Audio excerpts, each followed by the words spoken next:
I'm just watching some of the comments come in, reference your fella Fox and his mouth of doom and his brain of carnage when it comes to areas such... It's quite extraordinary, again, because it kind of compounds what we were saying. But what the interesting turn now is that if this man is what they call cancelled, then you can already hear people sharpening their quills by saying, a couple of people have made the point, thank you to Benedict and others, that this will be some kind of media plot. We've seen it with Brand and others. It's a media plot. It's the WEF, it's the United Nations, all coming together to silence great voices and independent thinking and all the rest of it. So it is, that's it, really.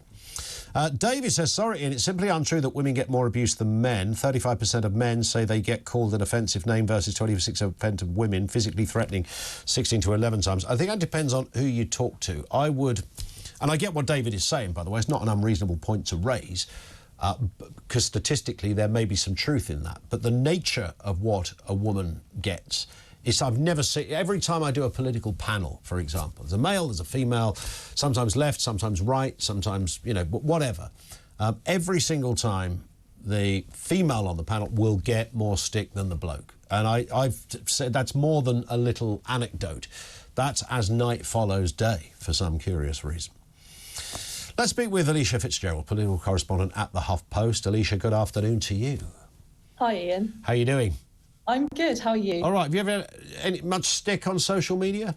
I mean, nothing compared to what Ava experienced last night. That was just grotesque. I don't know how anyone can defend it. But I mean, yeah, of course, I've had some pretty vile stuff here and there. I think it's definitely seems to be worse for people in the broadcast industry. I think as soon as your face is on it, it gives people a bit more of a free pass to think that they know you and think that they can say stuff about you. And I think working in print versus broadcast does seem to make a difference there. I think that is true. When people hear you say it out loud or see you say it out loud, it takes a different kind of turn. And what is mostly, or most worrying or disturbing to me is not just that, you know, what was said on live national television.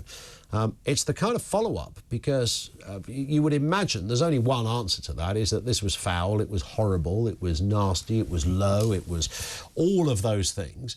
And there's not really any debate beyond that, frankly. And yet, if you go on social media, you will see lots of people say, it's called freedom of speech, mate. It's like, hang on a second. That's not freedom of speech, right? That's not what freedom of speech meant. Our forefathers didn't battle against the Nazis for this kind of thing. This is nonsense. I think it might kind of reopen that debate that we've had for a while about where the line should be drawn for what freedom of speech is versus what hate speech is. I think at the moment there is a bit of a blurred line, because we've seen the rise of these arguably controversial figures like Laurence Fox, who have this huge platform, and you have people who do take what he says as gospel. And he very much argues it in the frame of, oh, the government are trying to control us all and no one's allowed to say anything. But actually, at what point does that actually just become hatred and vile bullying? And I think at some point there's going to have to be a bit of a crackdown about how that's dealt with, because the free speech argument only has legs when it has legs, and this case certainly doesn't. Yeah, exactly. And it's funny how this kind of stuff descends into sort of conspiracy world as well, where it becomes, somebody's trying to be muzzled, or, you know, there's an orchestrated mainstream media, that old phrase, hashtag scum media campaign to try and silence the truth, etc. And the funny thing about Fox, you know, I used to have his back a few years ago, because I thought, you know, I saw him get royally scuppered on Question Time and accused of something he didn't actually do. And at that point, he wasn't really in the sphere of being a speaker or a contributor. He was the guy that used to be on the telly as an actor, and he just started, you know, chatting about current events, and that was fine. It wasn't everybody's cup of tea, but it was fine. But over the years, you see a sort of descending into that kind of world, or, you know, we are being controlled and we're not allowed to say this and we're not allowed to say anything else. And of course we know there's such a thing as people who are told they're not wanted anymore, and people will either support it or not support it depending on who they are. But I think with something like this, we all just have to agree it was a horrible, nasty, horrendous thing to say about somebody. Absolutely. And I think regardless of anyone's views on Fox prior to this, I'm not going to berate anyone for where their values values lie generally. But I don't know how you can defend him on this. What he said was absolutely despicable. There is no ifs and no buts about that. And I think you can't take your own personal opinions on him away from that and separate the two. That's really, really concerning. Indeed. Also, this idea that the mainstream media are always kind of sat around a big table plotting to bring people down. I'm like, have you met journalists? I don't think really?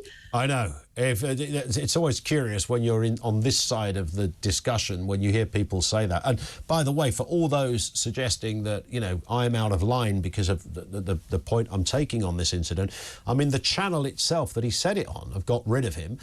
They've all condemned what he said. The presenters on that channel have condemned what he said. Even the interviewer that was involved in it, although I think he's probably still got some questions to answer on this, he has apologised for what was said. So it's not as if it's a kind of that group versus that group. It's almost unanimity on this point.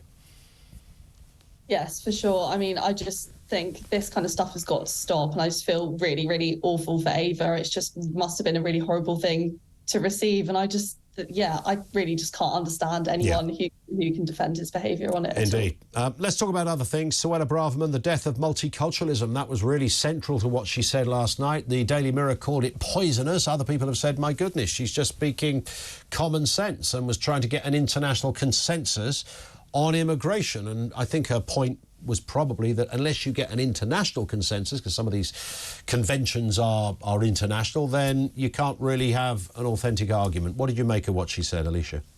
Well, the speech caused such a big stir, but I do feel generally it didn't tell us a whole lot new about her stance on migration. I mean, she used her usual controversial and provocative language that does make the headlines. She spoke about Rwanda. She stressed that migration is a massive issue for the UK, all of which she has done since she took up the post of Home Secretary. But as you say, the comment that she did make that was maybe a bit different was this thing about multiculturalism. And multiculturalism isn't illegal migration. And before, she's been very much pushing the idea that she's anti-illegal migration. But multiculturalism and illegal migration are completely different things. So by bringing multiculturalism into it, she's kind of blurred a bit of a line there about what exactly she means by migration. And I think that's what has made a lot of people a bit concerned about her rhetoric here, because multiculturalism doesn't mean just people who've crossed in small boats coming to the UK. It's completely different. That's true. I guess her point would have been it would increase that area of discussion. But I did think that the area where she is clearly on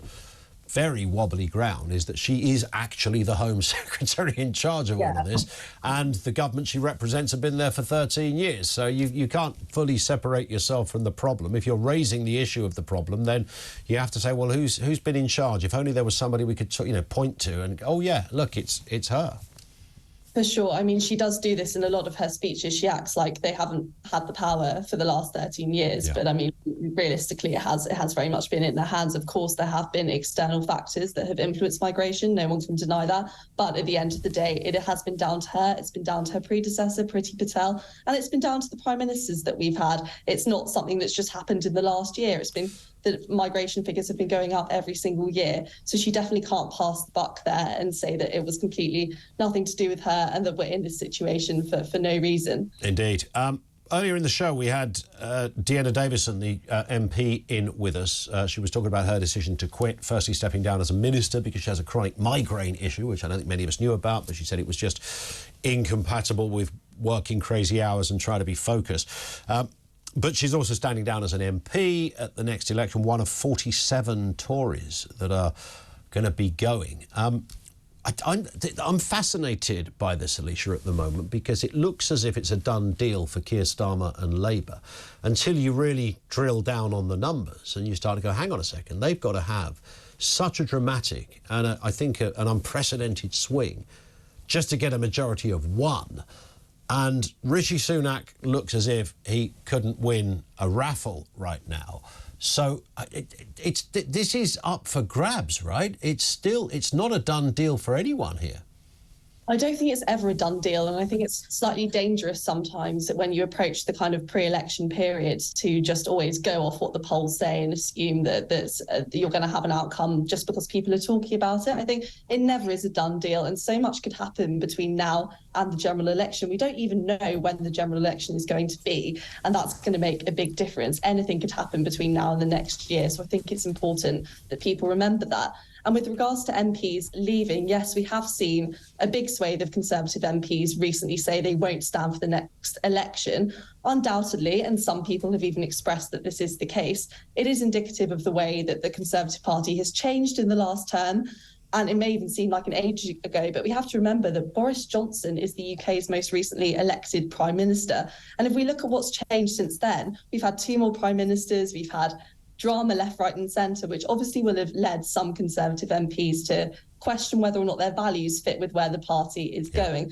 So undoubtedly, that will be a reason. But if we look at 2010, for example, we saw 100 Labour MPs say that they won't stand at the 2010 election and 5 Conservatives. So it's not totally unusual for a big swathe of MPs to suddenly pull the plug